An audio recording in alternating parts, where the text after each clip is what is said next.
Comme chaque année, l'association Afous du village Aït Tamara organise la soirée des récompenses aux enfants du village bien méritants. Merci aux organisateurs et à Saïd, le président de l'association Afous, et à tous les participants. Et un grand coup de chapeau à Baylash, l'enfant du village, qui débute cette soirée.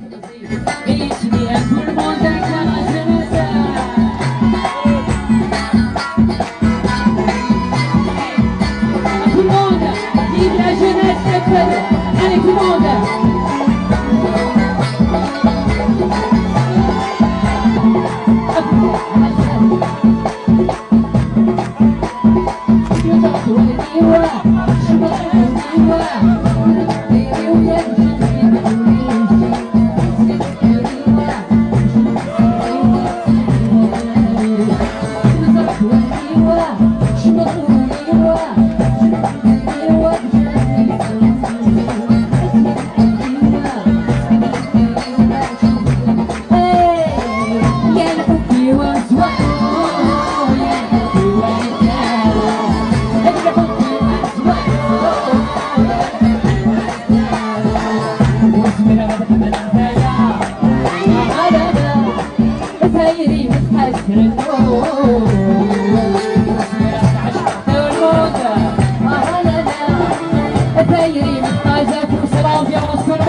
خاطر تسمح لكماتنا جروبانزا لقد عدينا شهور وكماتنا غدا قاسي ساعات على سنة تربية في ناس اكو كماتنا كمالنا عليه وان شاء الله هاو كل دي صفراء سواتس هلا افوسي